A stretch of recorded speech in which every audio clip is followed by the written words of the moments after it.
Bem-vindo ao novo episódio do podcast Médicos Hands-On, o podcast que tem como objetivo de linkar você à medicina de ponta, de desmistificar a ciência para você. Gostaria de agradecer à Escola do Pensar que cede este estúdio para a gravação dos nossos podcasts. E hoje eu tenho como convidado o Paulo Campreger. Paulo Campreger é meu amigo. Ele é lá do Hospital Albert Einstein, formado pela Universidade Estadual de Campinas, médico hematologista e patologista clínico, com formação lá na Unicamp, doutorado na Unicamp.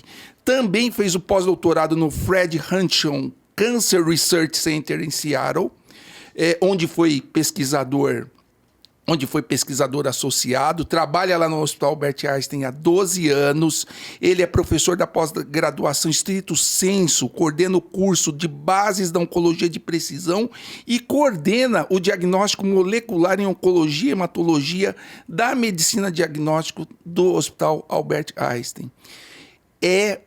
Ele criou o primeiro curso de medicina de precisão em oncopediatria, oncohematologia em pediatria, uma coisa inédita aqui no nosso país. Nós temos um importante ator na medicina de precisão que talvez seja uma das principais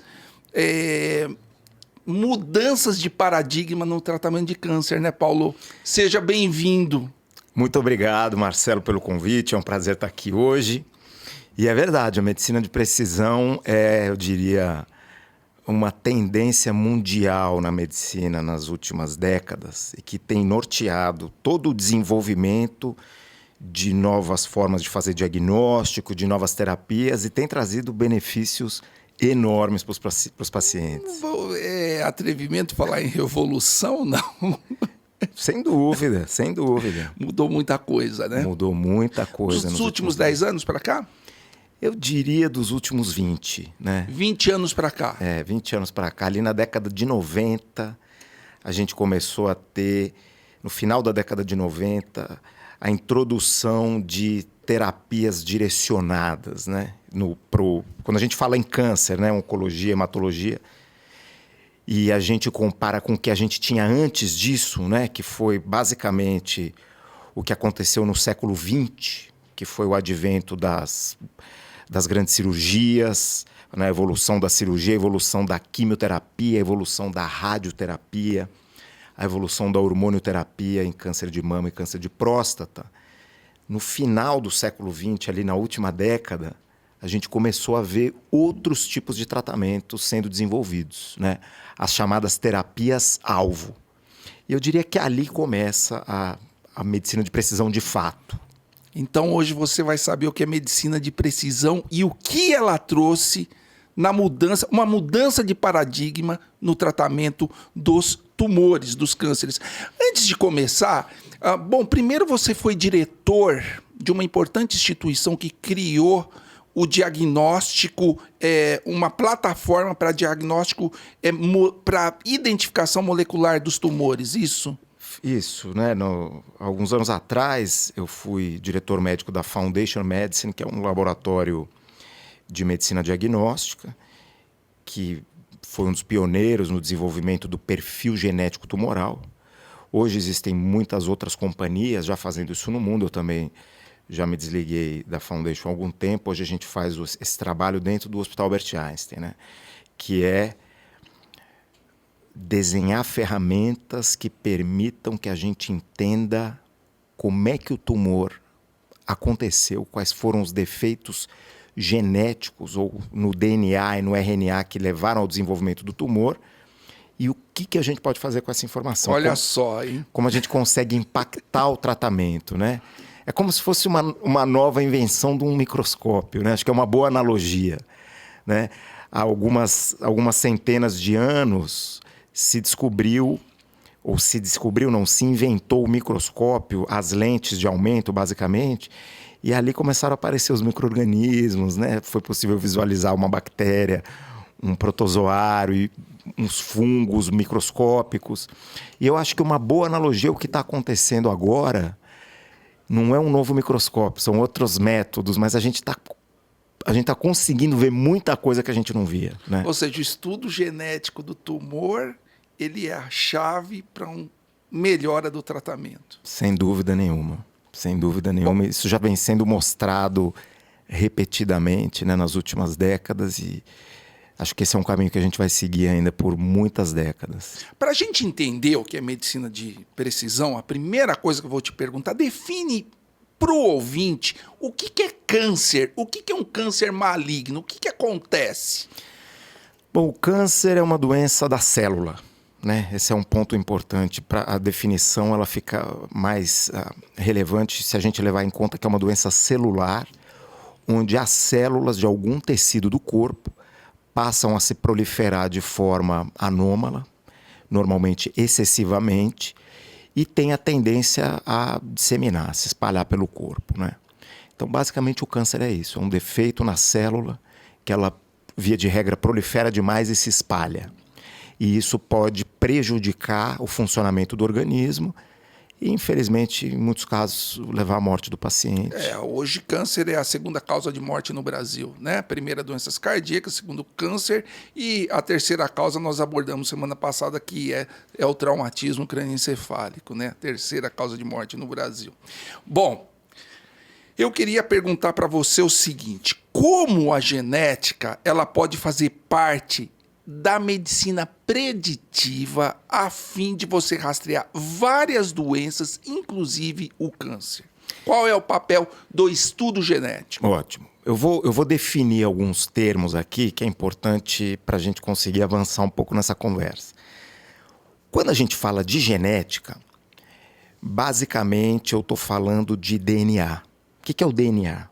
DNA é uma molécula presente no núcleo das células, que ela basicamente tem as instruções para que a célula funcione.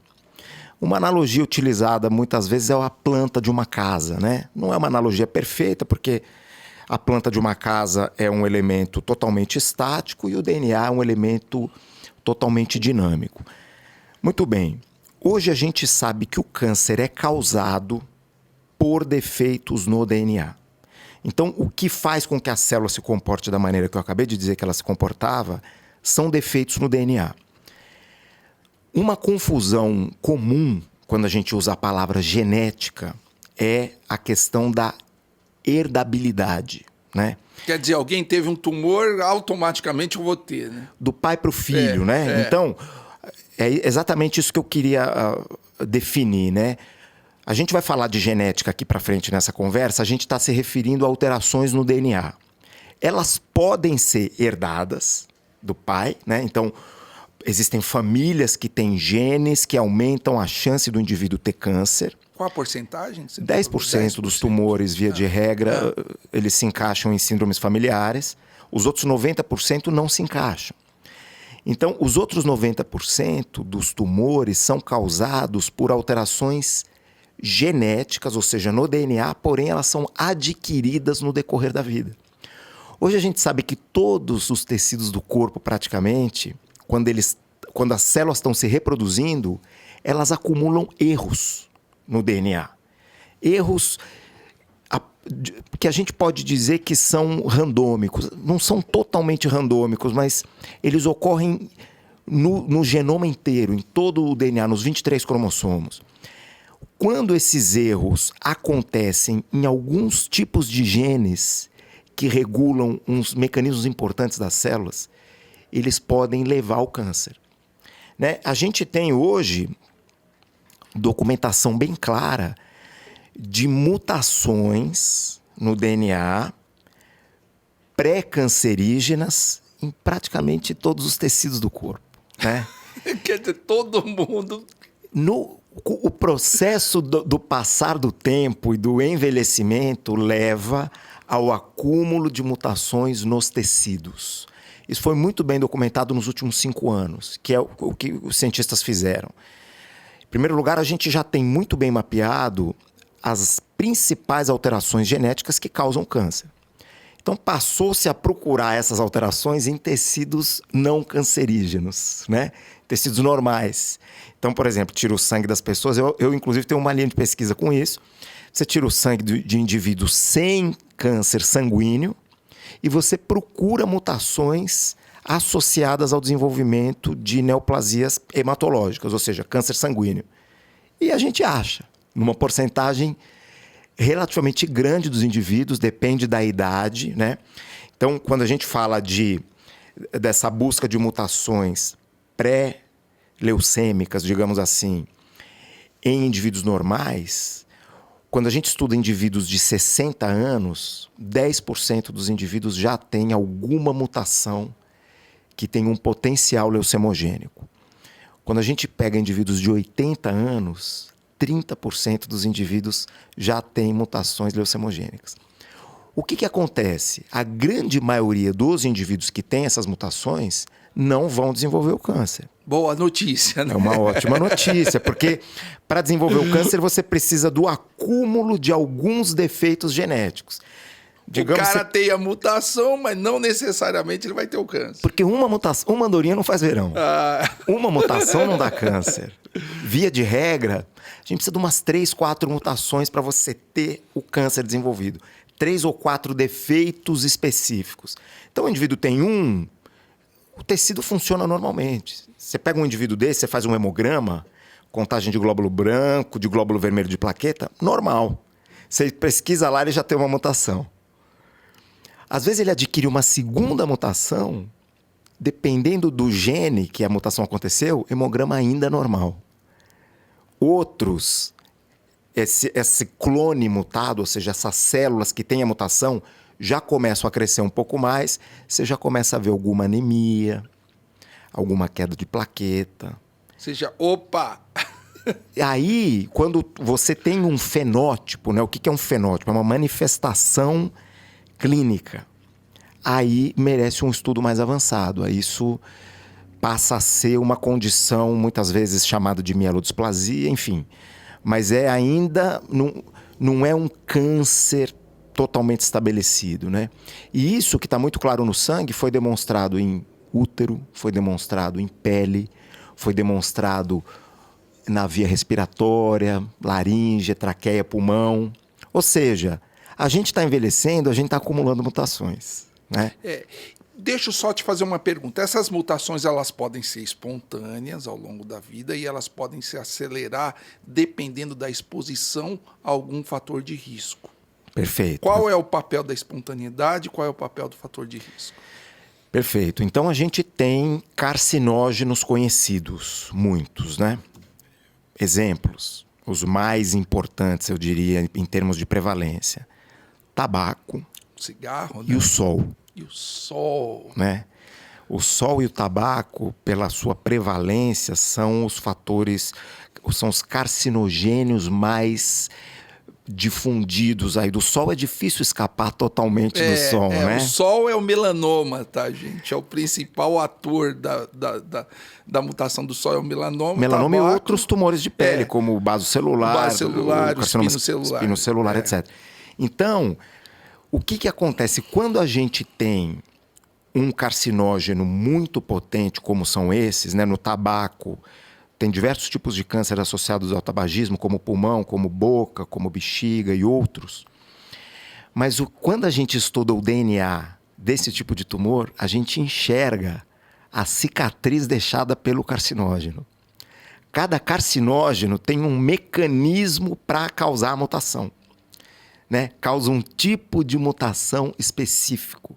Então é aí que a gente consegue hoje identificar assinaturas moleculares associadas a carcinógenos e associadas a tumor. Ou seja, ele deixa a assinatura lá na célula e você identifica. Exatamente. Então isso, uma tendência a se utilizar isso cada vez mais é principalmente para alguns pacientes que você tem tumores de sítio primário desconhecido, por exemplo, né? Essa é uma entidade. Então alguns pacientes têm uma lesão que claramente não é proveniente do tecido onde ela foi biopsiada, então aparece lá um nódulo no fígado, né?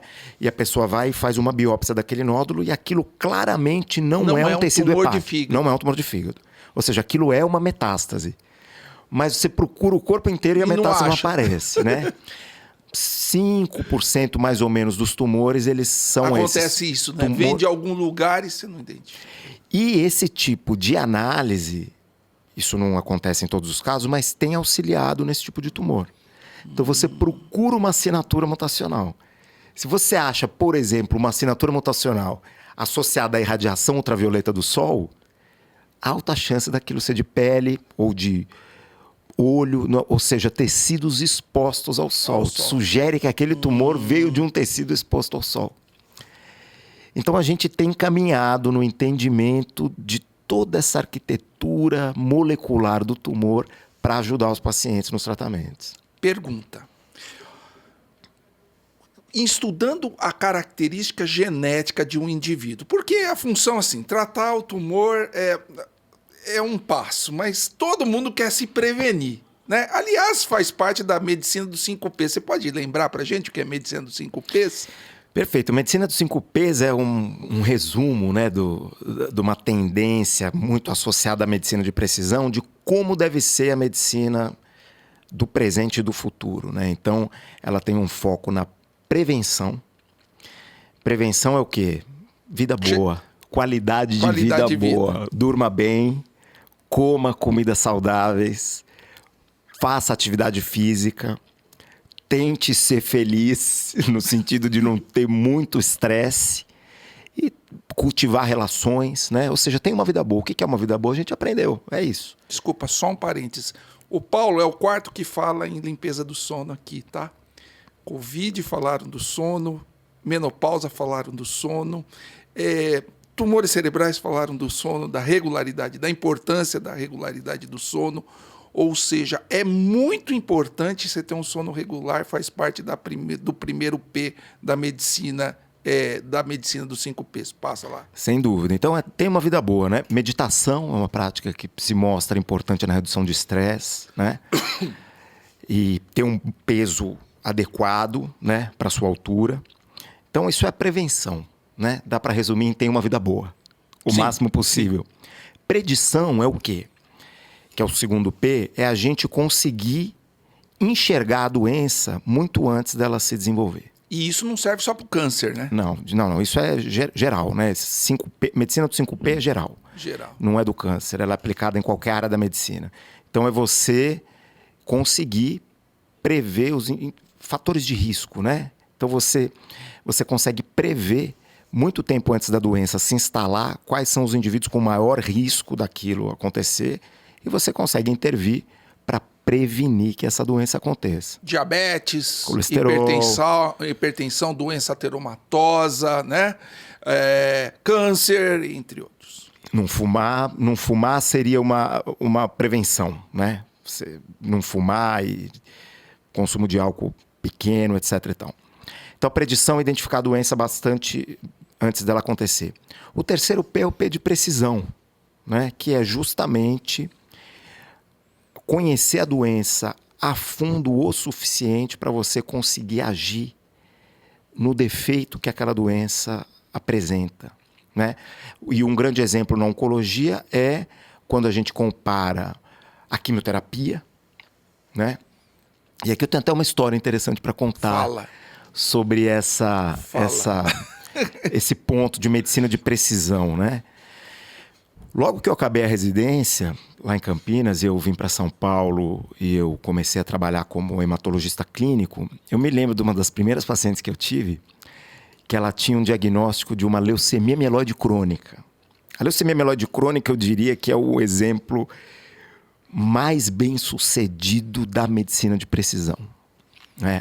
A leucemia mieloide crônica, como o nome diz, é um tipo de leucemia que tinha um comportamento de uma fase crônica quase assintomática durante cerca de 4, 5 anos em média e, invariavelmente, ela evoluía para uma leucemia aguda. Aí é um quadro de gravidade maior que precisava ser tratado ou com quimioterapia em altas doses ou com transplante de medula. E na década de 90, foi lançado o Glivec, ou imatinib, que é um inibidor de tirosina quinase, ou seja, um comprimido que inibe uma enzima que era uma enzima importante dessa doença, a enzima, nesse caso, é a ABL1, que mudou radicalmente a história natural dessa doença. E o que a gente tem hoje é uma doença onde cerca de 90% dos pacientes têm uma vida absolutamente normal, tomando um comprimido por dia, como se ele tivesse um colesterol alto e ele tomasse a estatina dele. Ele toma um comprimido, a doença desliga. Olha só. A doença passa a ser praticamente indetectável nos exames de sangue, não evolui mais para a fase aguda, e esses pacientes estão vivos há décadas de forma... A doença pode estar até ali, mas ela está desligada. Ela está desligada, exatamente, né? E eu me lembro que eu acabei a minha residência, esse medicamento tinha sido lançado, e a gente teve alguma experiência na faculdade. Só que a gente vinha de um histórico onde a gente tratava leucemia mieloide crônica ou com quimioterápicos, muitas vezes orais também, ou com interferon. E, de repente, a gente teve esse tratamento totalmente revolucionário. E eu recebi uma paciente para uma segunda opinião, com uma leucemia mieloide crônica, e que tinha sido prescrito para ela interferon, que tinha sido o tratamento padrão até aquela situação. Que aumentava um pouco a sobrevida e tal. Exatamente. A eficácia muito menor do que o comprimido. E eu me lembro de ter sido muito enfático com ela, falando, você não pode tomar interferon, você tem que tomar o Glivec. Mas tudo aquilo era novo. Eu me lembro dela ter ficado em dúvida, mas ela passou a ser minha paciente. E olha a responsabilidade. Exatamente. E aí eu fui para os Estados Unidos, enfim, perdi o contato. Mas 10, 15 anos depois, eu encontrei essa paciente na rua. Ela te deu um abraço. Andando na rua e falei, gente, que satisfação, né? Porque... Muito bom. E ela grata, tomando o remédio até aquela data, né? Tomando um comprimido até aquela data, 15 anos depois, ou seja, uma sobrevida... 15 anos depois, né? Coisa que não era comum. Isso, então a gente tem visto isso, né? A gente está longe de dizer que todos os problemas do câncer estão resolvidos, né? Tem muito o que se fazer, mas a gente tem experienciado avanços muito significativos e que estão deixando muita gente curada. Ou seja, houve uma, entre aspas, eu acho que a palavra, vou ser um pouco atrevido no terceiro P, uma personalização, uma precisão maior do tratamento. Ou seja, quando você fala em precisão, você acerta o alvo melhor do que um alvo só em um grupo de pessoas ou em um grande grupo de pessoas. Ou Digamos, seja, você reduz os grupos. Você reduz os grupos. Você consegue individualizar mais o tratamento. Exatamente. Quarto P. Quarto P é uma medicina participativa, ou seja, o paciente precisa participar disso também ativamente na gestão da sua saúde, né? Que é o que a gente tem visto, né? E eu acho fundamental que isso aconteça. Aquela história, vou no médico, o médico sabe o que eu faço, ele fala A, B, C, D e eu ele vou... vai me dar um comprimido e acabar os problemas da minha vida. Não, o maior responsável pelo sucesso do tratamento é o paciente. Ele tem que saber o que está acontecendo, ele tem que entender quais são as opções. Hoje a gente tem muitas situações que a gente oferece diferentes opções para o paciente. Ele precisa escolher. Né? De acordo com a vida dele. Exatamente. Né? Tem com a necessidade e adequação dele ao tratamento. Exatamente. Tem o tratamento A, que tem uma chance de cura de 30%, mas tem uma toxicidade enorme, você vai ficar um tempo internado, etc. e tal. Tem o tratamento B, com uma chance de cura menor, uma sobrevida X, mas vai ser assim assado. Então, cada vez mais a gente vê isso acontecendo, né? O Brasil, a gente tem uma característica um pouco paternalista de que, na medicina, que vem diminuindo cada vez mais, ainda bem, que não, o médico sabe o que ele falar, eu faço. Né? O médico é o rei, né? O médico é o rei, eu vou lá, eu quase o Deus, né? Eu vou lá, ele falou, eu faço. Né? Isso está acabando. Porque a complexidade está ficando tão grande, o paciente que é o maior interessado tem que estar na mesa. Participativa quer dizer parceria, né? Exatamente. O médico tem que ser parceiro do paciente, o paciente tem que ser parceiro do médico. Exatamente. E por último, a personalização, né? A personalização, eu diria que é quase uma individualização do tratamento, né? Quando a gente fala de medicina o P da precisão, seria o estudo aprofundado de indivíduos para reduzir os grupos, né? Então, se eu tinha, por exemplo, câncer de pulmão, um diagnóstico, um adenocarcinoma de pulmão, o tratamento é uniforme. Todo mundo entrava num pacote, né? Isso. Hoje, adenocarcinoma de pulmão, você vai ter uns 6 ou 7 tratamentos diferentes de acordo com o subtipo molecular do tumor que o paciente tem. Então, tem paciente que responde melhor à droga A, outros à droga B, outros à droga C, outros à droga D. Então, isso é a precisão. E a personalização é uma meta futura da gente encontrar tratamento bom para aquela pessoa, né? Isso é difícil, né?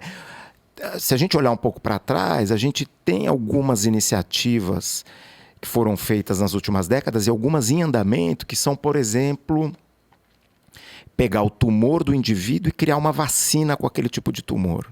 Esse é um tratamento que só serve para ele. Porque é o tumor dele. É um problema, inclusive, das vacinas para tumor, né? Exatamente.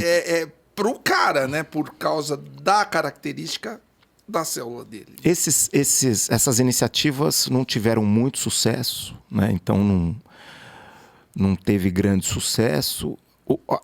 A vacinação de tumor é uma área ainda em grande atividade, né? Então tem muitos centros pesquisando isso, mas que a tendência é você pegar moléculas alteradas. Então, por exemplo, o tumor tem uma mutação em Carras. Carras é o nome de um gene, né? Um pedacinho do DNA que está alterado em alguns tumores. Você pode tentar desenvolver uma vacina para quem tem uma mutação em Carras, que às vezes você pega 10% de um subtipo de tumor. Então, por exemplo, 10% dos pacientes com câncer coloretal têm indicação desse tratamento, ou de um outro tipo. Então, a tendência tem sido essa, né?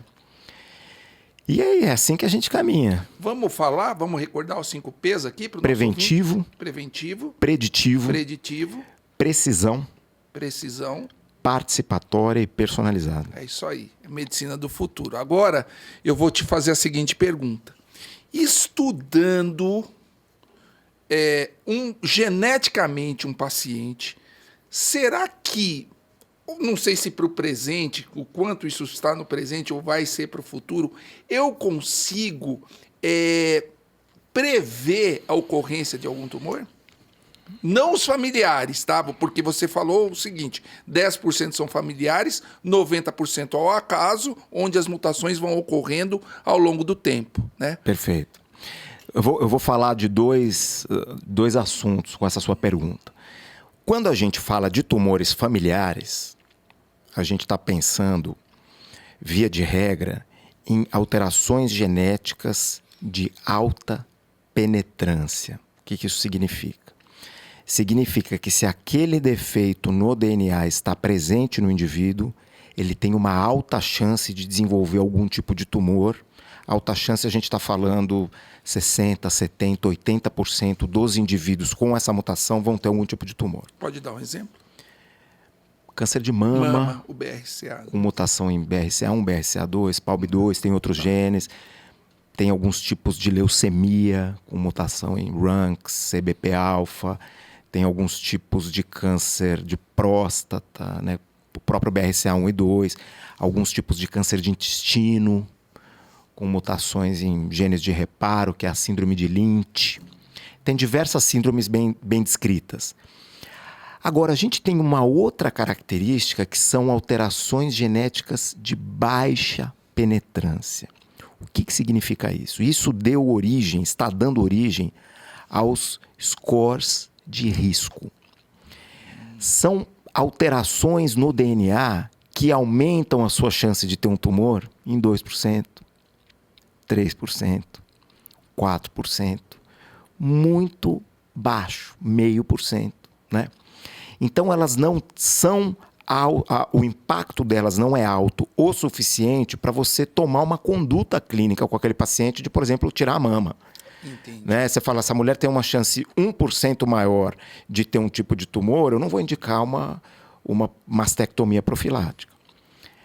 Mas o que tem acontecido? Tem se juntado todas essas regiões genômicas que têm um impacto pequeno e somado o efeito delas. Alguns indivíduos carregam muitos desses defeitos. Muitos, 1%, 2%, 3%, aí acumula Junta a chance tudo, grande. aí o risco dele aumenta para 50% de desenvolver um tumor. Olha só. Esses são os chamados scores de risco poligênicos. Então, ao invés de eu falar, vamos ver se o BRCA1 está mutado e a gente já toma uma conduta clínica, você tem um score que você estuda normalmente centenas de regiões nos genomas e você vê o padrão de risco daquele indivíduo. Aqui a gente ainda está falando de herdabilidade, né? Aquilo vem da família, herdado do pai e da mãe. Então, quando a gente fala de herdabilidade, a gente tem os genes de alta penetrância e os scores de risco poligênico que são feitos para os genes de baixa penetrância. Muito bem. Isso pode ser estudado. Quando que um estudo desse normalmente é feito? Em famílias com tumores, via de regra, né? E em alguns tumores específicos, isso tem sido indicado para todos os pacientes. Por quê? Porque se observou que uma boa parte dos indivíduos que carregam mutações herdadas, que aumentam o risco de câncer, não tinham história familiar sugestiva. Né? Então, só olhar para quem tem muito câncer na família ou idade precoce do câncer não é o suficiente. Então, alguns tipos de tumores, como pâncreas, por exemplo, você deve pesquisar alterações herdadas em todos os indivíduos com câncer de pâncreas. Muito bem, então aqui a gente está falando de herdabilidade. Agora, vamos fechar essa porta da herdabilidade e vamos voltar para as alterações genéticas adquiridas no decorrer da vida, né? Que é o que eu falei, que os tecidos vão acumulando mutações e uma hora eles se desenvolvem em tumores. E já existem algumas iniciativas no mundo de exames de sangue, porque a gente sabe que os tumores soltam DNA no sangue, então a gente tem DNA tumoral livre circulante, né? O que é conhecido como... Esse exame é conhecido muitas vezes como biópsia líquida. É isso que é a biópsia líquida. Você tira o sangue do indivíduo e procura mutações associadas a câncer lá naquele sangue. E tem alguns testes, exames de sangue, para indivíduos totalmente sem sintomas, para rastrear se aquele indivíduo tem algum tumor escondido em algum lugar do corpo. Ou seja, tá no comecinho lá, ele tá soltando... Ou tá no comecinho, ou às vezes já não tá no comecinho, mas não deu sintoma ainda, né? Esse é um ponto muito importante que você tocou, né? Tá no comecinho. Porque um teste como esse, para ele ser realmente adotado em larga escala, ele tem que mostrar que ele consegue identificar uma grande fração dos indivíduos com câncer inicial, que solta menos DNA na circulação. Olha só, é verdade. Porque se você só identifica pacientes com doença avançada, qual é o benefício? Não existe custo-benefício nenhum. Não tem benefício. Então, a gente está nesse momento. A gente está no momento de avaliar quão eficientes esses ensaios são na detecção de tumores em estadio inicial. Se eles se mostrarem bastante eficazes, é excelente. Isso ainda está na fase de pesquisa ou já passou para a fase clínica? Tem muita pesquisa sendo desenvolvida nessa área, mas já tem um teste disponível comercialmente nos Estados Unidos. Que teste é esse aí que você falou que é capaz de detectar no sangue tumores em fases iniciais? Então, esse é um teste que foi lançado, né, recentemente, chama Gallery, que é um ensaio onde você tira o sangue do indivíduo e você busca por marcadores associados a tumores específicos, né?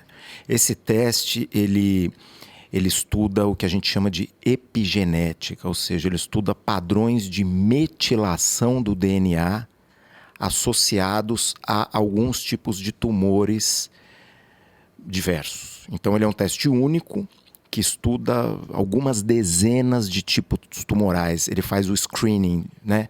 Ele faz o rastreio de pulmão, mama, linfomas, alguns sarcomas, etc. E o resultado do teste, ele te dá que esse indivíduo teve um teste positivo e o tipo provável é o tipo X de tumor, né? Então, isso na prática daria início a uma jornada de investigação para encontrar esse tumor, né? Normalmente com exames de imagem, e aí tratar esse tumor de acordo. Muito bom, quer dizer, ele consegue detectar mais precocemente o tumor.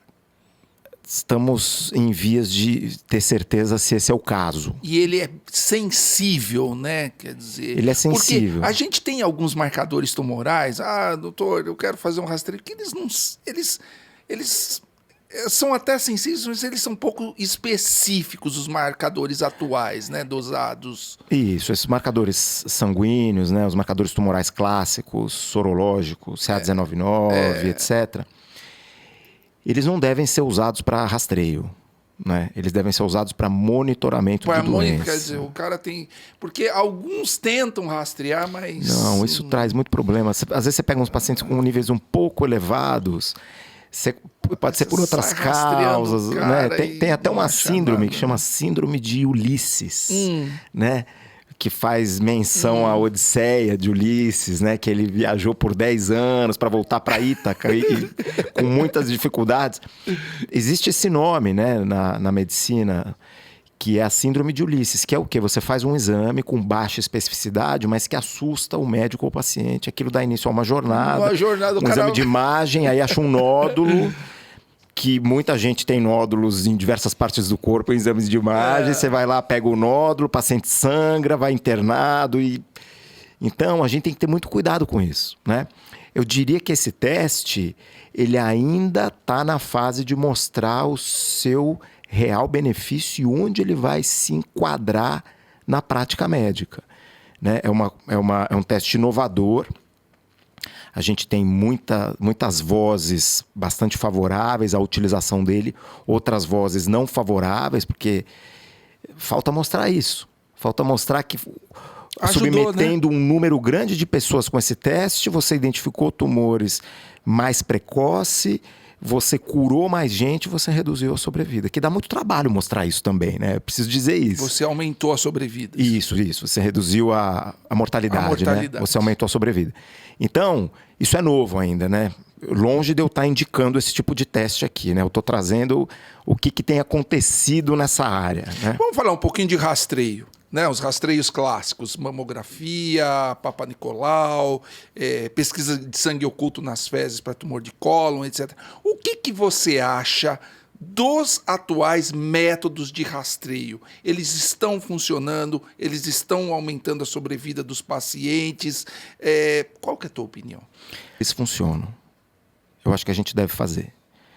Para mama, para próstata, para colo de útero, para câncer coloretal e, mais recentemente, para câncer de pulmão, né? Então, foi demonstrado aí na última década que você fazer screening de câncer de pulmão com tomografias em pacientes de alto risco aumenta a detecção e melhora a sobrevida. Olha só. Né? Mas é uma prática muito pouco adotada ainda, né? Porque o paciente precisa de uma tomografia. Então, se você pensar numa população inteira, é difícil. Ou às vezes né? ressonância, às vezes... Mas não, a prática aqui é com tomografia. Tomografia de tórax.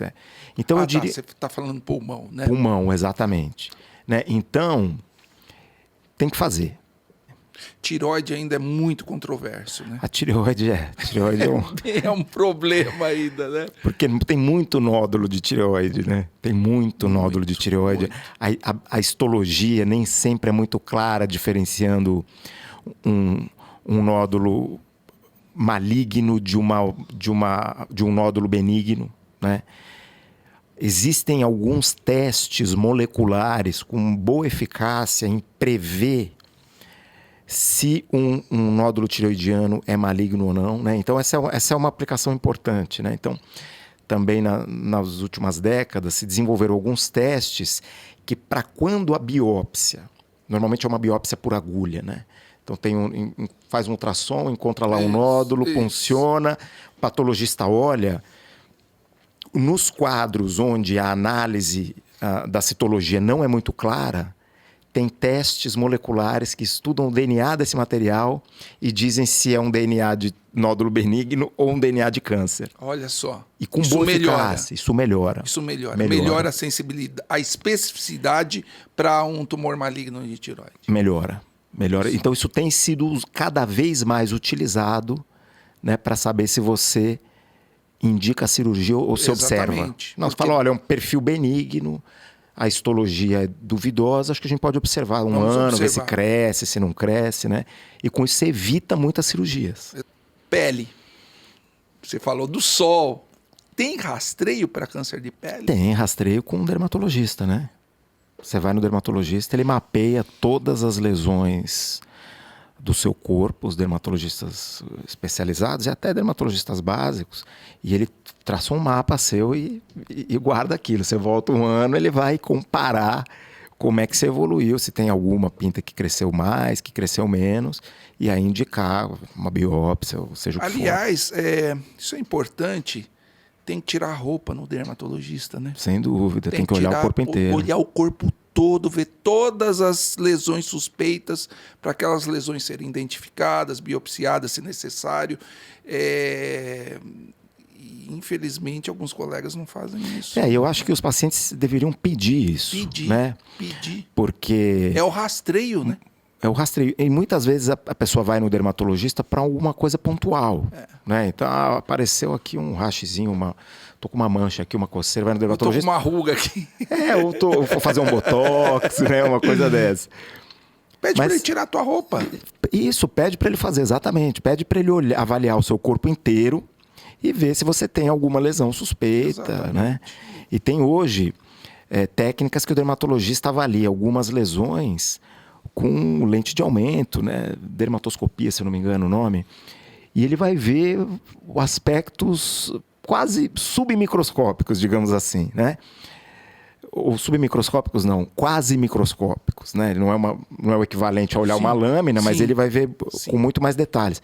E já tem muito bem descrito quais são alterações morfológicas, ou seja, qual é a cara de um tumor maligno, qual a cara de um tumor benigno, quais características ele enxerga, né? Então, às vezes, aquela olhada lá com aquela lupa já direciona muito bem um paciente. O exame clínico é muito importante para o rastreio de câncer de pele. Sem dúvida. E essa também, a gente falando aqui de evolução da medicina, tem se desenvolvido diversas ferramentas com base em algoritmos de inteligência artificial para estudar essas lesões.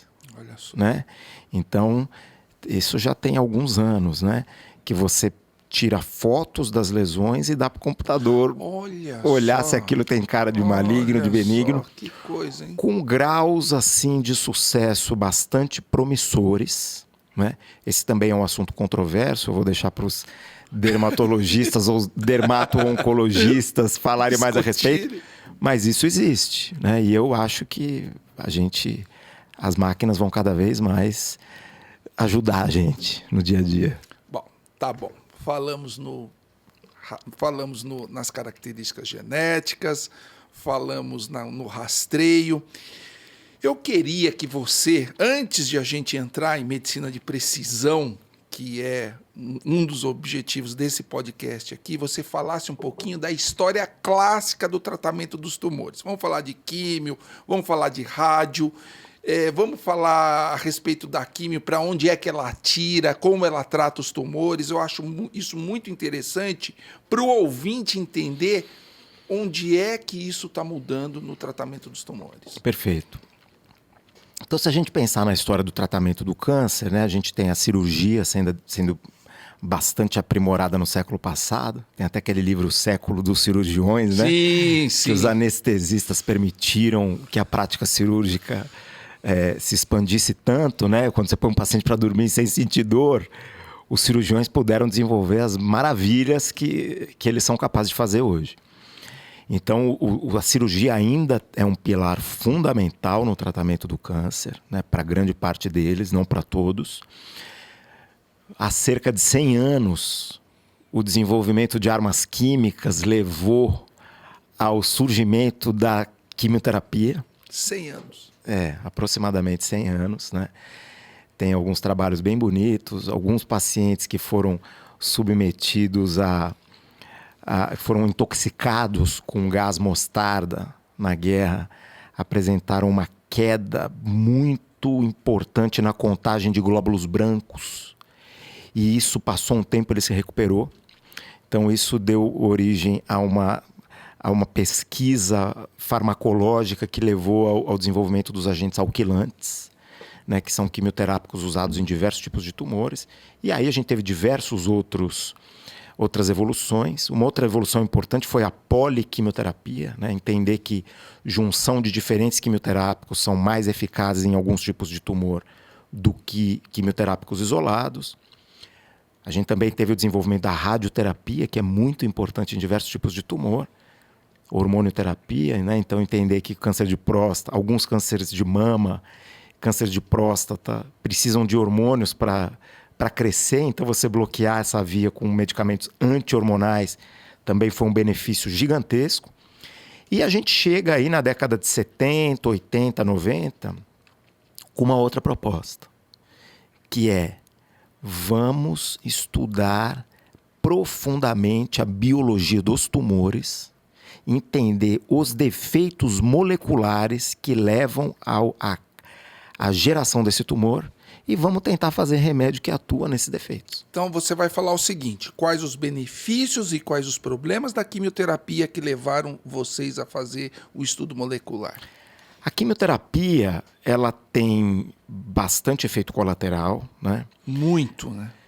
Como queda de cabelo, como vômito, diarreia, muitas delas alterações de pele, alterações cardíacas, alterações neurológicas. São medicamentos com uma toxicidade, um perfil de toxicidade elevado, né? Ainda assim são excelentes drogas. São excelentes que drogas devem que ser aumentam usadas. a sobrevida, às vezes levam até a cura, etc. Exatamente. Muitos tumores são curados com quimioterapia e a gente tem que usar, né? Sou muito a favor de quimioterapia. Sim. E aí, mas ela não resolve todos os casos, né? Grande parte dos tumores não são curados com quimioterapia. Tumor, aqui eu estou falando do tumor metastático, né? Esse é um outro ponto importante. Quando a gente fala de câncer, a gente tem que falar...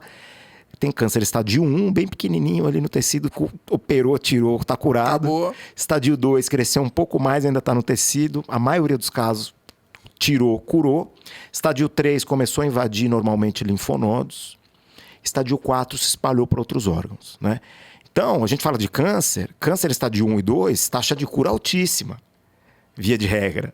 3 e 4 é onde a gente começa a ter os problemas, né? De ter uma chance de cura menor. Então, muito bem. Com isso, né, se tentou desenvolver medicamentos que tivessem uma eficácia maior e um perfil de toxicidade menor, que são as ditas terapias-alvo. Né? Terapia-alvo, o que é uma terapia-alvo? É quando antes do desenvolvimento da terapia, alguém identificou um alvo. Então, um alvo clássico. Tem um gene que chama EGFR.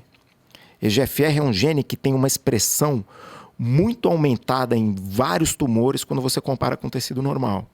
Então, esse foi um dos primeiros alvos. Falaram, vamos desenvolver uma droga que... Para esse alvo. Para esse alvo, para o EGFR. Porque a químio, ela atira para vários alvos, né? Infelizmente. A químio, né? muitas vezes, vai inibir o processo de proliferação celular. Fisiológico, né? Tanto do tumor quanto de um tecido normal.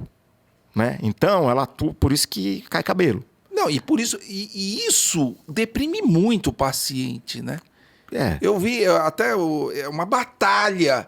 você tratar o câncer, porque a quimioterapia vai afetar muito a função dos órgãos daquele paciente. Né? Exatamente. Eu também, contando histórias, né? Eu já tive... Eu faço menos clínica hoje, né? Menos consultório, me dedico mais ao laboratório. Mas muitas vezes você precisa, quando você vai dizer para um paciente que ele vai fazer quimioterapia, você precisa mudar o jeito dele olhar a doença e o tratamento. Né? O paciente chega muitas vezes, pelo estigma social, com mais medo da químio do que qualquer coisa. É. Você precisa ter uma conversa e falar: a químio é o seu presente. A químio é a joia que a gente descobriu que vai te ajudar. Porque muda. Muda. Vai doer, vai cair cabelo, vai ser incômodo, vai. Mas você tem que adorar a quimioterapia. E isso muda o jeito do paciente ver. Você tem que motivar ele, né? Você tem que... Não, e é a verdade, né? Agradeça a Deus que a gente tem essa quimioterapia. Porque se a gente não tivesse, a sua vida ia ser muito pior. E eu observo que essa conversa muda muito... Você tem que ser um motivador, né? Porque normalmente o fim do tratamento dos pacientes submetidos à quimioterapia, eu venci. Exatamente. Eu estou na minha última sessão e eu ouvi alguns depoimentos de pacientes você vai ter que fazer mais 3 sessões de quimioterapia. É um desânimo, né? Porque é cansativo. Cansativo, claro. Qualquer tratamento crônico é cansativo, né? Principalmente quando ele tem toxicidades. Tem toxicidades, né? Então, o paciente que vai entrar nessa jornada, ele tem que saber que ele está entrando numa jornada mesmo, né? É uma maratona. Vamos nos preparar para uma maratona e correr essa maratona. E aí a gente começou a sair daquele tratamento que atira para todos os lados no seu corpo e começou a ir para o alvo. Fala aí do alvo. O alvo a gente não pode dizer que ele é isento de efeitos colaterais. Tem efeito colateral tem menos, também, né? Mas tem menos do que ele a químio. Atira menos que a químio, né? Porque, por exemplo, esse exemplo que eu dei, EGFR. O EGFR é um gene expresso em grande parte dos tecidos do corpo. E quando você faz, por exemplo, um anticorpo monoclonal que se liga ao EGFR, ele vai se ligar a outros EGFRs também do corpo. Mas o tumor que tem muito e depende do EGFR para viver, você mata bastante tumor, enquanto eles às vezes têm uma alteração cutânea, né?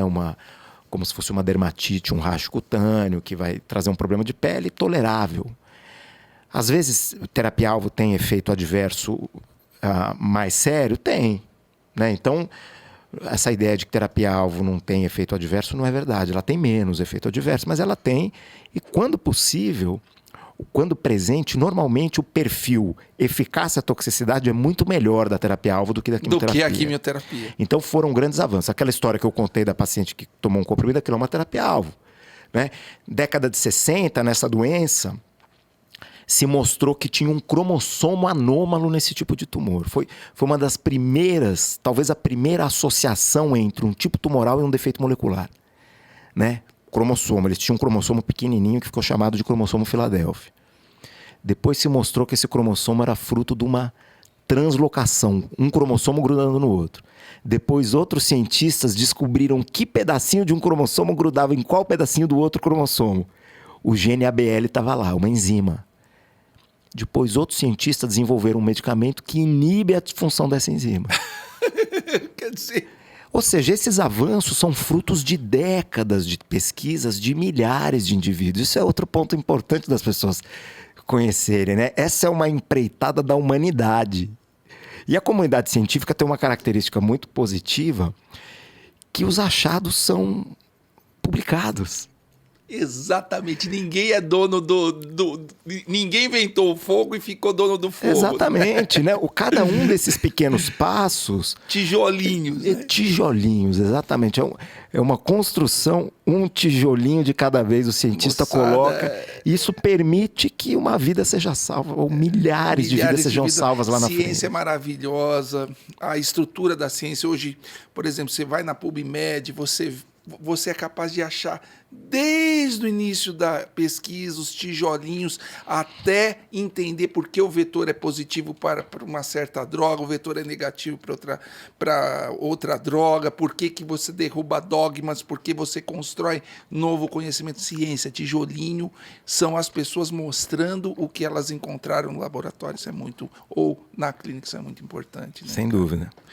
Agora, eu queria que você fosse bem didático antes de passar para a medicina de precisão, propriamente dita, essa terapia com anticorpo monoclonal. Você consegue ser didático, explicar para o ouvinte o que é isso? Você falou, eu pego um anticorpo, eu ligo a droga ali, como é que é isso? Como é que isso funciona? Bom, qual é o papel do anticorpo? O que acontece? Eu vou ampliar um pouco essa pergunta, que é a pergunta do interrelacionamento entre câncer e sistema imune, né? Que é bonita essa história. Essa é uma história bonita.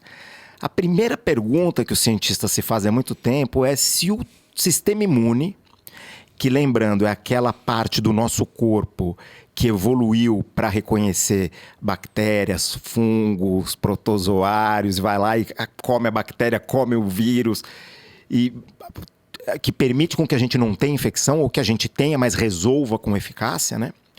A pergunta era, o sistema imune vê o câncer? Ele detecta, do mesmo jeito que ele detecta um vírus, ele detecta uma bactéria, porque o câncer, você vai lembrar que eu falei que ele é causado por mutações. Uma mutação leva a uma proteína anômala. E o que o sistema imune vê, via de regra, é proteína anômala, que não tem no corpo. É uma proteína de um vírus, sintetizada por um vírus, é uma proteína de uma bactéria, de um fungo. Será que a proteína anômala do tumor o vírus vê? O sistema imune vê? E durante muito tempo a gente teve evidências de que sim, né? Então você podia estudar anticorpos, que muita gente está familiarizada com o tema de anticorpos, né? Que são proteínas que se ligam nessas proteínas anômalas de vírus e bactérias. Se identificou anticorpos contra antígenos tumorais e células, linfócitos T, contra antígenos tumorais. Então a gente sabia que o sistema imune via o câncer, mas por alguma razão ele não resolve. Ele fica ali. Porque o câncer vê evolui, e não faz nada, ele não né? mata, né? Mas a gente sabe hoje que diferentes indivíduos têm respostas imunes contra os próprios tumores de diferentes tamanhos. Então hoje a gente tem tumores inflamados, ou tumores quentes, né? Um jeito de dizer. Cheio de célula inflamatória ali. E tumores desertos imunes. Tá, o tumor inteiro não tem um linfócito ali em volta, né? Isso a gente já sabe há algumas décadas também. E isso virou uma informação clinicamente relevante. E quando a gente vai estudar como é que o sistema imune foi usado para combater o câncer, a gente volta uns 100 anos. Né? Lá nos Estados Unidos teve um médico que teve uma paciente dele que teve uma infecção generalizada e o tumor regrediu. E ele falou, eu acho que bactéria ou a reação do corpo à bactéria é capaz de causar tumor. Ele começou a crescer bactéria in vitro no laboratório e injetar o sobrenadante das bactérias na circulação dos pacientes com câncer, né? Que o nome dele era Cooley, que são as famosas toxinas de Cooley, que ele tratou centenas ou milhares de pacientes há cerca de 100 anos, acho que está um pouco mais, uns 100, 120 anos. Tratou dezenas com uma ou outra resposta, né? Um outro passo importante que a gente teve foi o transplante de medula óssea, que foi desenvolvido ali na década de 60, aproximadamente. O que a gente aprendeu no transplante de medula óssea? Qual foi o racional inicial do transplante de medula óssea? O paciente tem uma doença na medula, eu vou dar muita quimio e muita rádio, tão alta ao ponto de que eu vou matar a medula dele. Se eu não fizer nada, ele vai morrer de falta de sangue. Mas eu venho com uma medula de um doador e reponho, como se fosse uma reposição de medula. Então começou a se tratar diversas doenças com isso, principalmente leucemias, aplasias de medula e etc. E o que se observou clinicamente? Que quando os pacientes tinham uma reação imunológica da medula que eles recebiam, que é o que a gente chama de doença do enxerto contra hospedeiro, a chance de cura da leucemia era muito maior do que os pacientes que não tinham doença imunológica nenhuma. Olha só. Aí se criou a hipótese do efeito do enxerto contra a leucemia. E que a gente sabe hoje que existe. E que é basicamente o elemento mais importante da cura de uma leucemia num transplante. Né? Então você quer pelo menos algum grau de doença do enxerto contra o hospedeiro, porque significa que aquela medula está reagindo imunologicamente e provavelmente atacando a leucemia. Muito bem. Então até aí a gente sabia que o sistema imune podia matar câncer. Mas, há cerca de 10 anos, a gente começou uma revolução na oncologia e na hematologia, que foi a criação de medicamentos que atuam no sistema imune, que é a imunoterapia, né?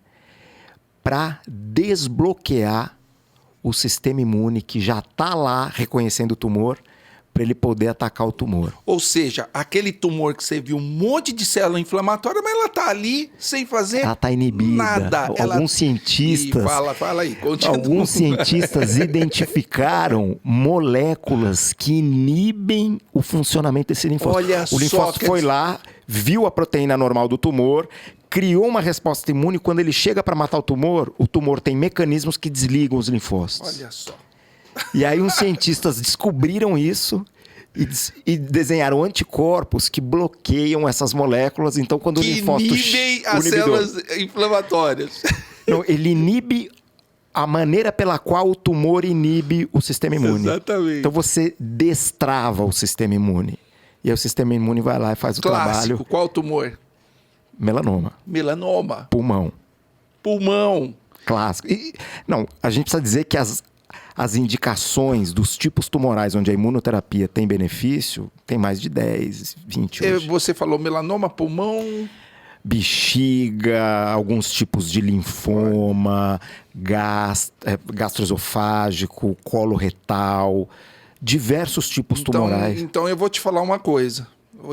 Você que gosta de historinha, né? Você falou que história prende a atenção das pessoas. Na minha tese, eu fui um dos primeiros a coletar dados no ICESP.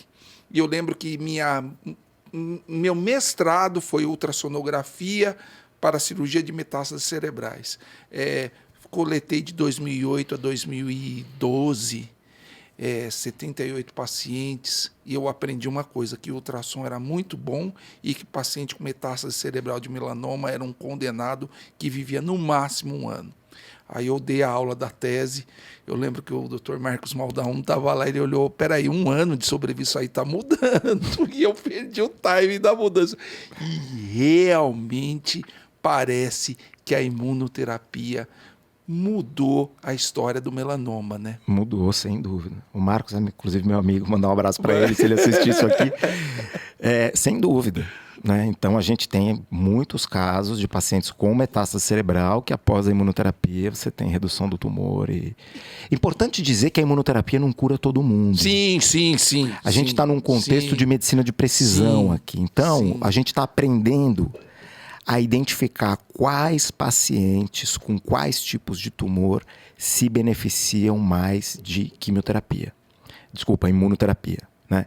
Então, a imunoterapia, se a gente for olhar no geral, ela vai beneficiar alguma coisa, provavelmente ao redor de 30% dos pacientes. Que é muita gente. Que é bastante gente. Mas quando a gente afunila esse subtipo, então um exemplo, paciente com câncer coloretal, causado por uma deficiência específica no reparo do DNA, que leva a um número de mutações enorme. Leva à criação de novos antígenos enorme que o sistema imune enxerga.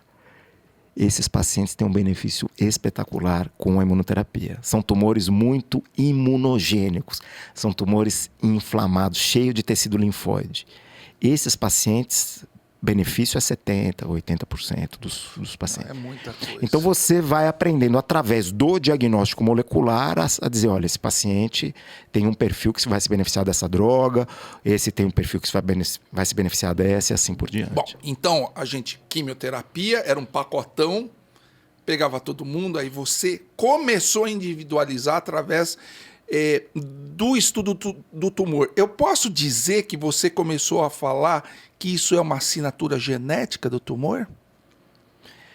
Ou isso é um biomarcador do tumor? Como é que funciona isso? Quando a gente fala assinatura, é mais aquilo que eu tinha dito. Quando a gente olha o tumor como o genoma do tumor como um todo, a gente encontra assinaturas, né? Quando a gente fala de uma mutação, de um evento, a gente usa mais a palavra biomarcador. Biomarcador. É isso. Ou seja, quando você estuda um tumor, você identifica um biomarcador e esse biomarcador é quase uma... não é uma personalização, mas prediz resposta e ele diminui o grupo de pessoas para você dar um tratamento mais específico. Perfeito. Inclusive, você vê até aí pacientes com câncer de pulmão, né? Anunciando a cura. Câncer de pulmão, você só curava... E era difícil você pegar um grau 1, né? Hoje você vê já vê casos de cura de câncer de pulmão, cura de melanoma, graças à imunoterapia. As curas são menores ainda, né? Então a gente tem aí as taxas de resposta, a gente vai ter um número pequeno de pacientes, mas que já é um avanço enorme. Enorme. Né? A gente vai ver um número pequeno de pacientes que estão aí 5, 6, 7, 8, 10 anos sem doença detectável. com doenças que se esperava que não, né, tivesse uma sobrevida de 1 ano e meio, alguma coisa assim. Deixa eu te fazer uma outra pergunta. Agora nós falamos de imunoterapia. Falamos um pouquinho de terapia por anticorpo monoclonal. O que é a farmacogenética? Farmacogenética é um estudo das características genéticas de cada indivíduo no que se refere à metabolização de drogas. Então, alguns indivíduos, você dá um comprimido para ele metaboliza aquilo tão rápido que aquilo não faz nem efeito e nem efeito colateral e nada. Outros indivíduos, você dá a mesma dose, ele passa mal, tem problema de pele, porque ele é um metabolizador muito lento, por exemplo, né? Então, a farmacogenética é uma área que tem se dedicado a estudar como o corpo lida com medicamentos. E aí a gente fala de eficácia. Então, se você tem por exemplo, algum medicamento anticâncer que o paciente, né, se o sistema de metabolização daquele indivíduo leva a uma metabolização ruim, no sentido ele tem dificuldade de excretar o medicamento, você fica com concentrações muito altas, você pode ter eficácia alta e toxicidade alta. Pelo contrário, se ele metaboliza muito rápido, eficácia baixa, toxicidade baixa. Então, uma tendência é você estudar esse indivíduo e você ajustar a dose da droga de acordo. Então, para os metabolizadores muito potentes, você dá mais droga. Para os metabolizadores lentos, você dá menos droga. E talvez o efeito da droga será o mesmo, independente da variação da dose da droga que você Exatamente. Isso é importante em alguns casos, né, no que se refere, como eu falei, à eficácia, em outros à toxicidade. Então, por exemplo, tem alguns medicamentos quimioterápicos que os pacientes herdaram mutações dos pais e das mães, variantes, né? A tendência é, em vez de falar mutação, falar variantes genéticas. Herdaram variantes que fazem com que ele seja quase incapaz de metabolizar. Ele tem efeitos colaterais horríveis, às vezes levam até a morte do paciente. Então, em algumas situações específicas, você já tem em bula indicações de precisa fazer farmacogenética para esse tipo de medicamento. De terapia. Vamos voltar um pouquinho. Você viu lá o tumor quente, cheio de células inflamatórias. Você destravou, a imunoterapia ajudou, né? O sistema imune, você meio que ajudou o sistema imune da pessoa a combater aquele tumor. E os tumores frios, sem células? Esses são os via de regra, são os mal respondedores à imunoterapia, né? Então, qual a solução? Ainda químio, fora da químio já às vezes eles têm um alvo molecular. Ótimo, vamos falar de terapia-alvo? Isso, exatamente. Ele tem um alvo que você vai dar um comprimido e ele vai responder a outra via, né? A gente tem possibilidades terapêuticas hoje, né, de tratar esses pacientes. O que é terapia-alvo? Terapia-alvo, como eu vinha falando, você identificou um alvo ali na pesquisa e você desenvolve um tratamento direcionado àquela terapia-alvo. A gente tem as pequenas moléculas, classicamente, que são muitas vezes comprimidos, que normalmente vão inibir alguma enzima ou alguma via, né? Então você deixa de ter um funcionamento de digamos assim, circuito celular muito importante para aquele tumor. Um outro tipo de terapia-alvo são os anticorpos monoclonais, né, que a gente começou a falar, que é você pegar um anticorpo e você desenha no laboratório, as indústrias farmacêuticas fazem isso, um anticorpo que se liga especificamente a uma molécula expressa no tumor. E aí você tem tratamentos que são só o anticorpo monoclonal, né? Ele vai lá, se liga, isso já gera alterações naquele tumor que levam à morte do tumor. Você tem a possibilidade de alguns fármacos aprovados que eles são anticorpos ligados a drogas quimioterápicos, né? Que esse anticorpo se liga ao tumor. Muitas vezes o tumor interioriza esse anticorpo que está grudado com uma quimioterapia, né? Que é um mecanismo do cavalo de Troia. Sim. Né? Você coloca o cavalo lá, eles põem para dentro e mata aquela célula. Tem outras terapias que colocam moléculas que emitem radiação, né, ligadas ao anticorpo.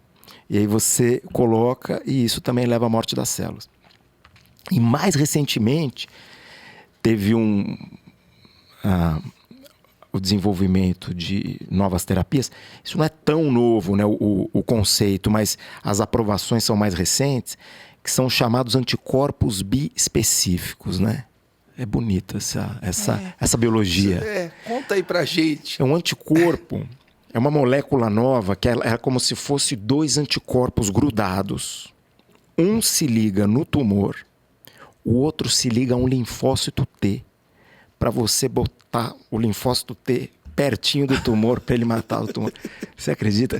Não, o mais interessante é que isso funciona na prática. Porque normalmente você cria o anticorpo para ligar uma droga, né? Isso, esse você tem, é como se fosse um anticorpo que liga de um lado no tumor, o outro lado na célula imune, no linfócito, ele coloca ele ali perto, ele exerce o efeito. Quer dizer, é o cara que vai tratar ele mesmo. É o cara que vai tratar ele mesmo, é. E mais também, recentemente eu falo 10, 15 anos, né? A gente tem as terapias celulares avançadas, né? CAR T-cell, que é isso? Conta aí pra gente. Então, o CAR T-cell... Eu trabalho com pesquisa de algum tempo, eu fico até assim abismado de como isso deu certo, porque são ideias tão mirabolantes. Fora da caixinha. Tão fora da caixinha que se alguém falasse assim numa discussão entre cientistas, ele ia falar, não faz isso vai dar errado. Doido. Isso vai dar errado. Então, o CAR T, que é? A gente sabe que linfócito T mata tumor. E célula NK, que é um outro tipo de célula. Então, a gente sabe isso. Qual que é o problema do linfócito T? O sistema que o linfócito T reconhece o tumor é muito específico e, por exemplo, o seu linfócito T não vai reconhecer o meu tumor. Porque ele tem outras moléculas que entram nesse reconhecimento que são do indivíduo. As moléculas de HLA, né? Complexo de histocompatibilidade principal. Ou seja, a resposta do linfócito T ela é mediada por esse HLA que cada indivíduo tem o dele. Já o anticorpo, não. O anticorpo, ele gruda independente do HLA. Ele gruda no antígeno, ele gruda na superfície da célula do câncer, ele gruda. E aí o que um grupo de cientistas começou a fazer? Pegar um linfócito T e, ao invés de usar o receptor do linfócito T, que é esse que reconhece um antígeno junto com o HLA, eles fizeram uma engenharia genética que a parte de fora do receptor do linfócito T é um anticorpo. Então, como se fosse um Frankenstein entre linfócito T e linfócito B, que é quem produz o anticorpo, né? E deu muito certo. Nossa! Então, o reconhecimento passou a ser menos específico. Ele não precisa da molécula do HLA, ele reconhece o antígeno diretamente. E esse reconhecimento já dá origem a toda a maquinaria intracelular do linfócito T, ele é ativado e faz a sua função de matar o tumor. Você ensinou o sistema imune a tratar o tumor. Isso é feito in vitro, né? Como é que isso é feito? Você tira o sangue do paciente, você põe no laboratório, você tem um vírus preparado no laboratório que vai colocar esse receptor Frankenstein, digamos assim, dentro desse linfócito T. Você expande essa população de linfócito T que tem esse receptor específico e você devolve isso no sangue do paciente. Então você tira o linfócito, porque modifica. Normalmente existe um mecanismo do tumor que trava esse anticorpo do linfócito B, que gruda lá e o linfócito T deve existir algum mecanismo que trava, aí você cria o Frankenstein e pimba. Esse é um Frankenstein do bem, né? Recentemente saiu um editorial que uma das primeiras meninas tratadas com essa terapia, né? Ela era uma paciente, ficou famosa, com uma leucemia linfóide aguda, uma criança, já tinha esgotado todas as possibilidades terapêuticas. Esse CAR T-cell primeiro foi infundido há cerca de 10 anos, que ela está viva até hoje, em remissão completa, com essa terapia. Então, quando essa terapia também não funciona em 100% dos casos, mas ela tem uma taxa de resposta alta. E quando ela funciona, é comum ver respostas muito prolongadas. Muito boas, né? Prováveis curas. Na realidade, a medicina de precisão para tumores vem biopsia o tumor, você estuda, diz a característica genética do tumor e existem protocolos para características genéticas. Você pode explicar um pouquinho esse mecanismo, inclusive é o seu trabalho, né? Esse é o meu trabalho. É o seu trabalho. Explica para o ouvinte como é que funciona isso, né? Porque isso tudo é muito novo, né? Antes a gente fazia assim, a gente biopsiava um tumor, é um carcinoma de pulmão. Então o protocolo é esse, quimioterapia e radioterapia. Esse é um melanoma. Então nós vamos fazer a quimioterapia.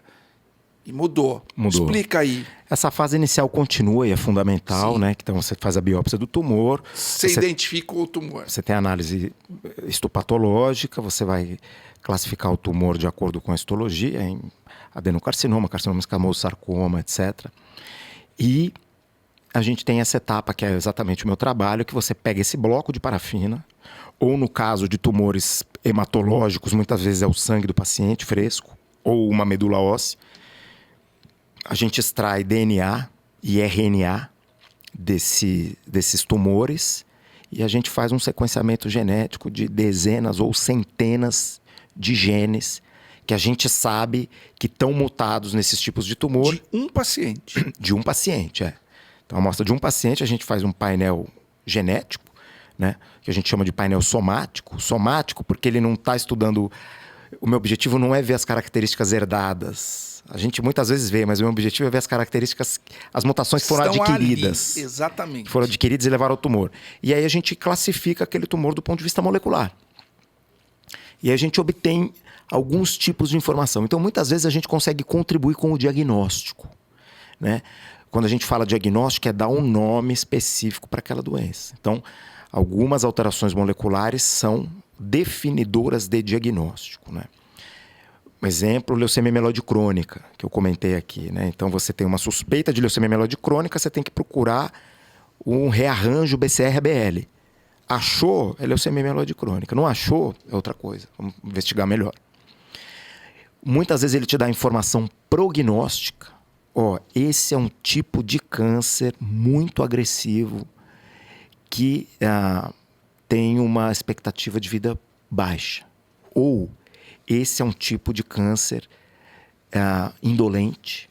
A expectativa de vida desse paciente é 10 anos, 15 anos. Né? Então, diagnóstico, prognóstico, o terceiro ponto importante, terapêutico. Né? Esse tumor tem alta chance de responder a esse medicamento. Essa medicação específica. E sai no laudo, né? A gente põe a droga no laudo. A gente põe as drogas no laudo. Isso não existia, né? O patologista... Há 10 anos atrás não existia. O patologista é maligno, é benigno. O cara que está fazendo a cirurgia ou o oncologista que se vire. Hoje você consegue estudar o tumor e dar o protocolo de tratamento para aquele paciente. Isso. A droga. As drogas que devem funcionar ou que não devem funcionar. Às vezes você encontra uma mutação de resistência. Então não use essa droga. Não use essa droga porque eu achei essa mutação e isso aqui não funciona. É quase uma personalização.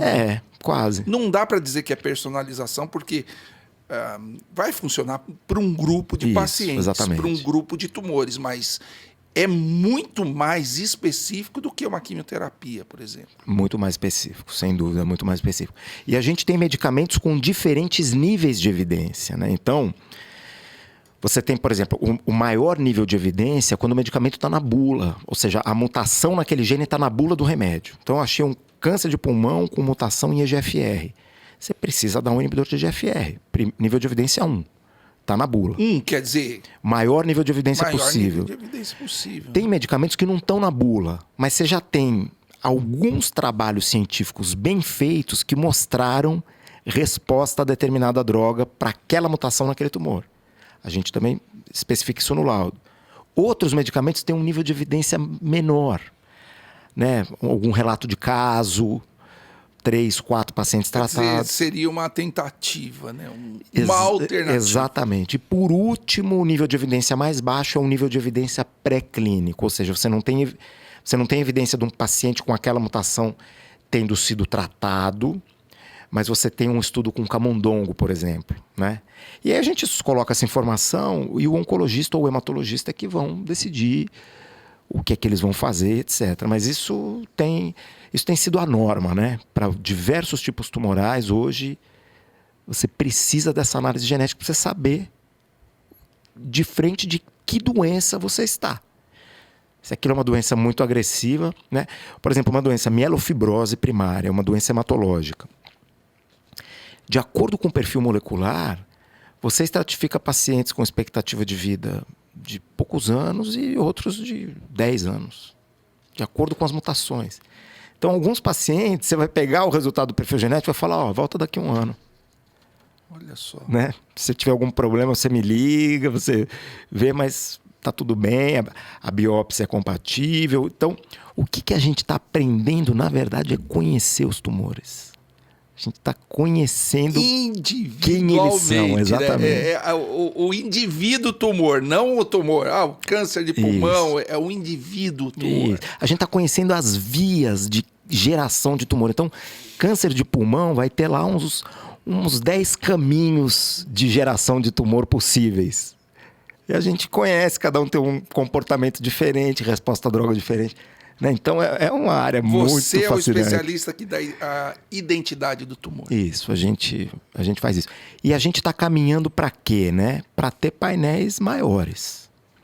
Né? Uma tendência que a gente provavelmente vai ver em breve. Painéis, você diz? De DNA. De DNA. A gente não está longe de fazer genoma de tumor. Genoma é o quê? Sequenciar o DNA completo do tumor. Olha só.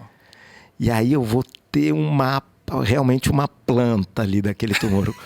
Acesso à sala de controle, entendeu? Sala de controle. É um acesso à sala de controle, você sabe como é que ele nasceu, como ele se desenvolveu, quais são os pontos fracos, onde são os pontos de resistência. Onde que ele inibe o sistema imune, etc, Exatamente. etc. Você está chegando muito próximo a isso. Exatamente, né? Porque os custos vêm baixando. É importante dizer que isso tudo é possível porque a nossa capacidade de fazer sequenciamento de DNA deu um salto exponencial há 15, 20 anos atrás.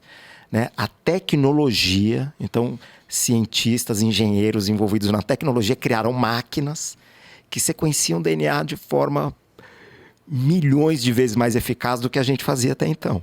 Olha então só. Hoje a gente faz um genoma completo em poucos dias, 2 dias de sequenciamento, mais uns dias para análise. Se você tiver muita necessidade, 5 dias a 1 semana, você tem um resultado. Né? Ainda é um pouco caro, mas a gente está falando de um custo há 30 anos atrás de bilhões.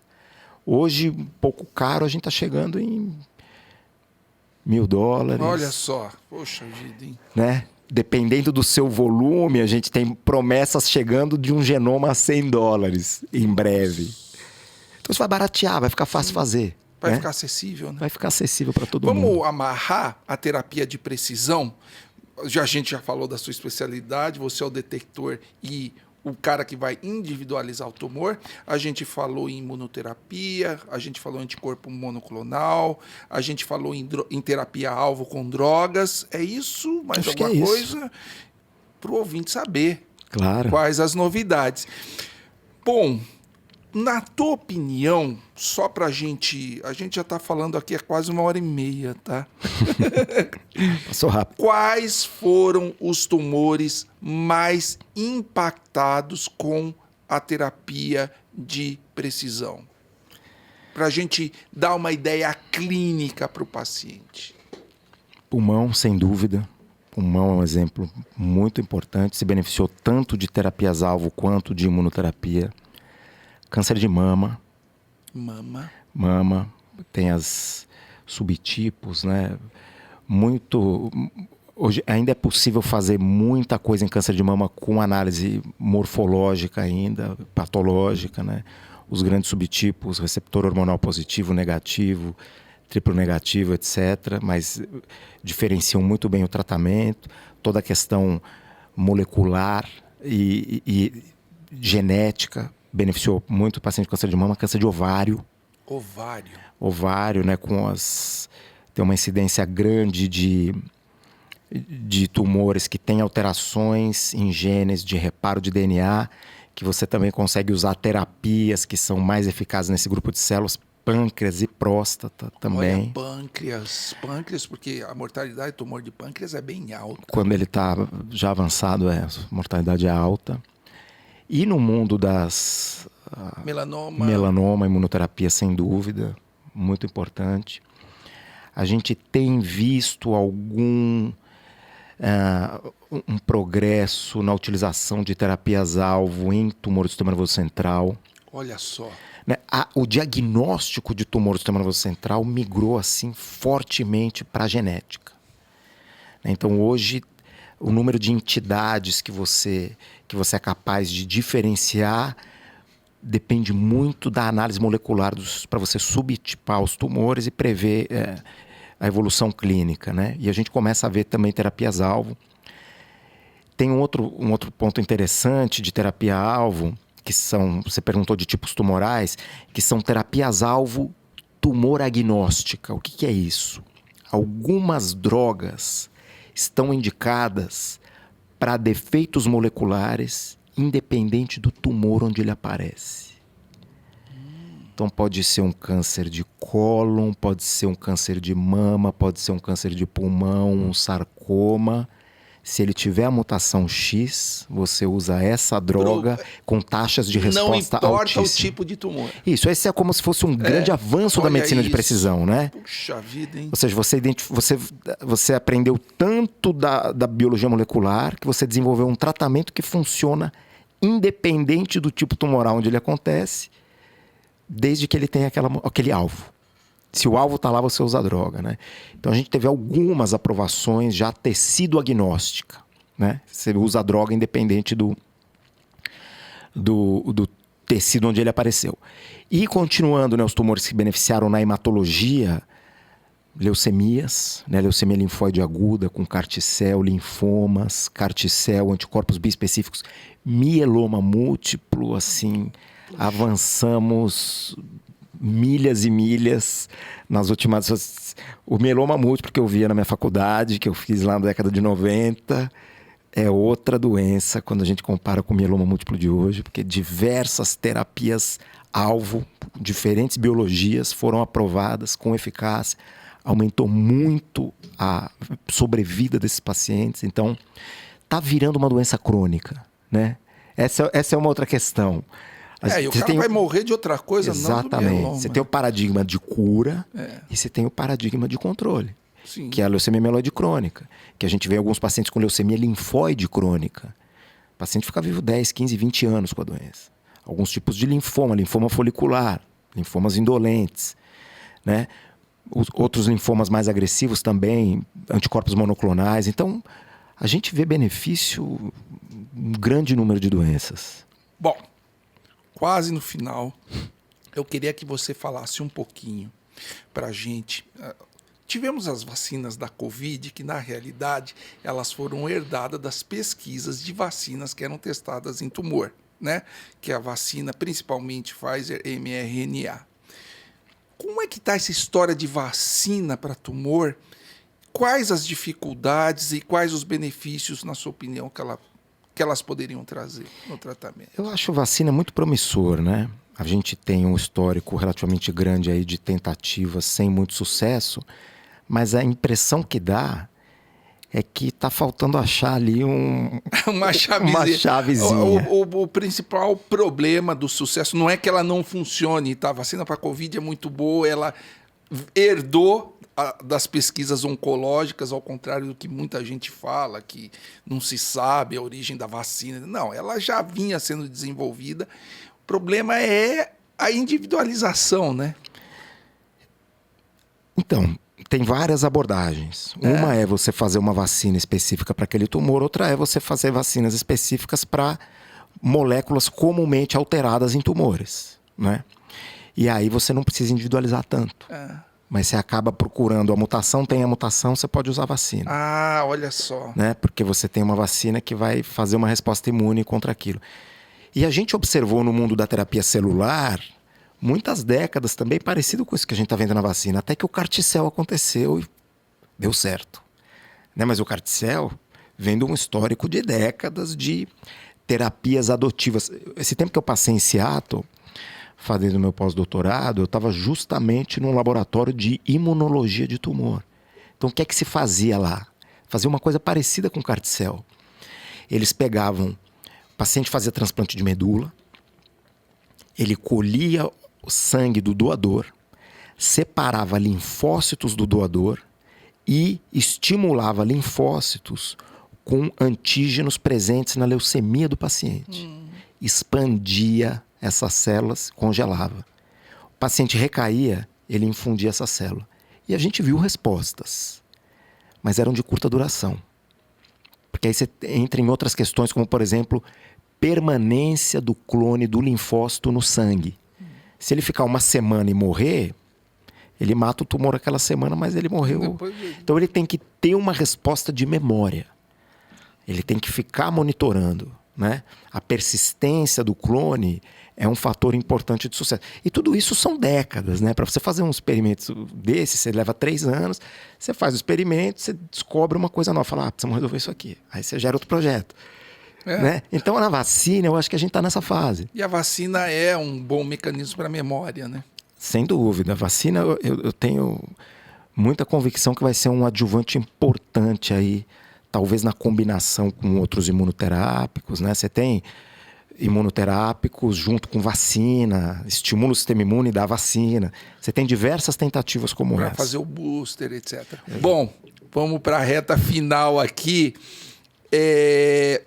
Você vai falar do futuro. Para falar de futuro, você ia falar 3 horas aqui seguidas, porque tem muito futuro nessa área. Mas, na tua visão, o que você espera em 10 anos? Depois de 10 anos, a gente refaz o podcast aqui. Combinado. Eu vou vir com cabelo mais branco, mais careca, e nós vamos falar do que aconteceu na última década. O que você acha que vai acontecer em 10 anos? Bom, a gente medicina de precisão. Tem diversas tendências que a gente vai continuar fazendo, né? Então, esse entendimento molecular de tumor e da genética do indivíduo é um projeto em andamento, né? A gente vai em andamento. Em andamento. A gente não é muito claro que a gente aprendeu muito e tem muito para aprender. Então, isso a gente vai continuar fazendo. Terapias celulares também é um projeto em andamento, né? Diversos tumores respondem muito bem, outros menos. Engenharia de anticorpos monoclonais, juntando ou sistema imune ou outras moléculas, também vai continuar acontecendo. O que eu acho que a gente vai ver acontecer de uma forma bastante relevante na próxima década é a inteligência artificial entrar na nossa prática. De que maneira? Na maneira de prever o que é que vai acontecer com os pacientes, né? Então, hoje a gente tem um problema mundial que o dado de saúde é muito complexo e mal e pouco centralizado.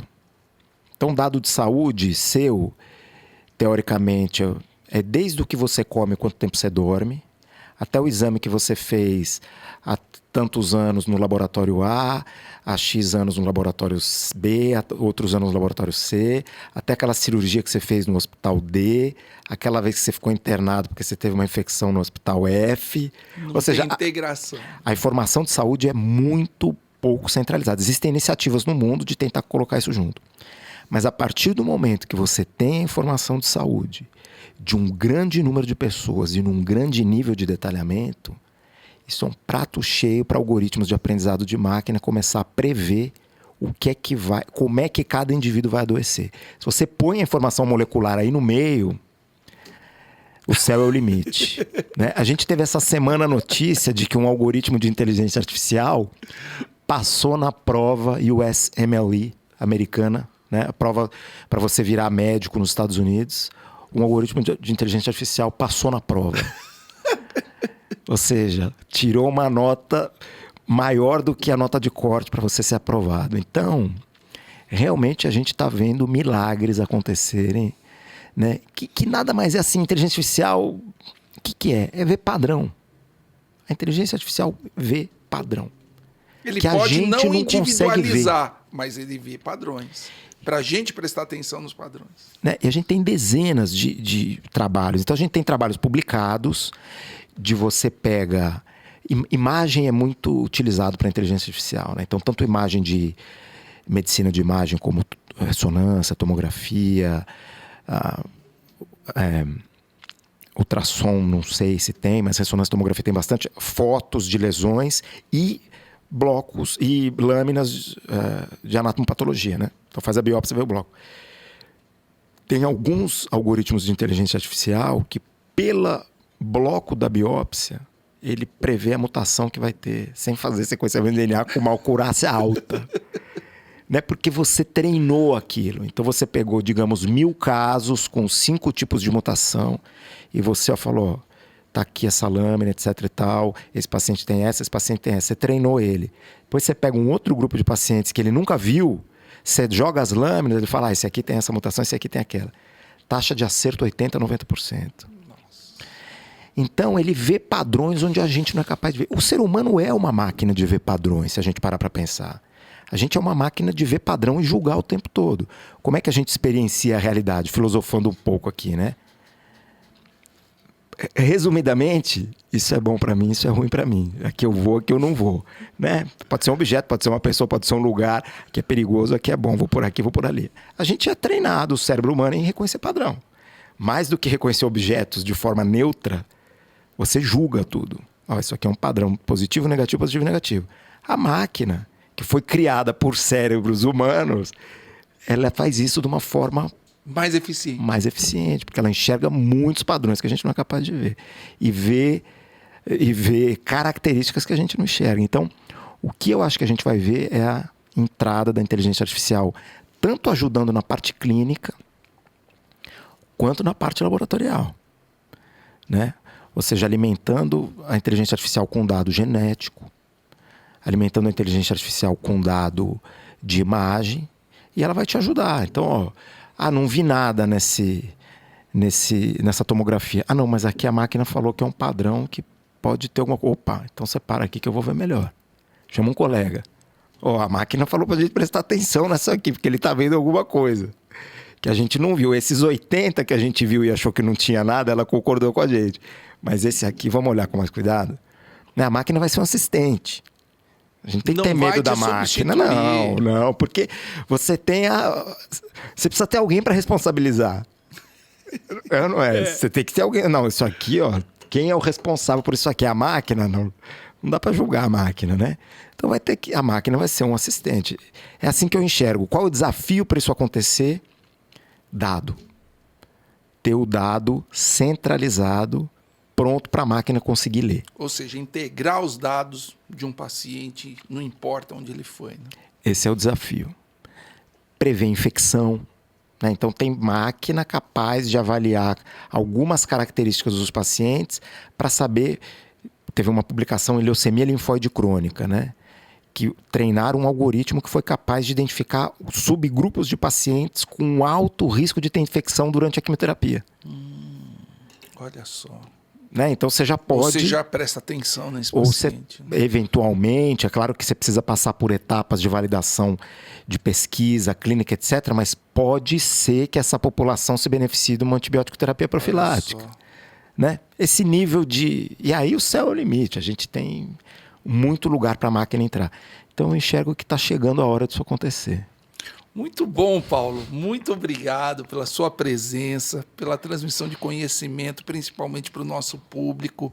O nosso objetivo é linkar o público com a medicina de ponta. Aliás, quando eu te conheci, você falou mais ou menos de medicina de precisão na mesa do refeitório lá do Einstein. Eu falei, as pessoas precisam de saber isso. Não é possível que as pessoas não saibam a evolução da medicina, principalmente no tratamento oncológico. Muito obrigado. Espero que vocês tenham gostado. Se vocês gostaram, compartilhe o vídeo, inscreva-se no nosso canal, dê o seu like, deixe a sua opinião, tire suas dúvidas lá. Caso vocês tenham algumas dúvidas, escrevam lá que eu vou chamar o Paulo lá para responder. O Paulo vai responder e nos transmitir mais conhecimento. Gostaria de agradecer novamente a Escola do Pensar, que cede esse estúdio para a gente gravar o nosso programa. Isso é muito importante para a difusão do conhecimento. Muito obrigado a todos. Até a próxima. Obrigado.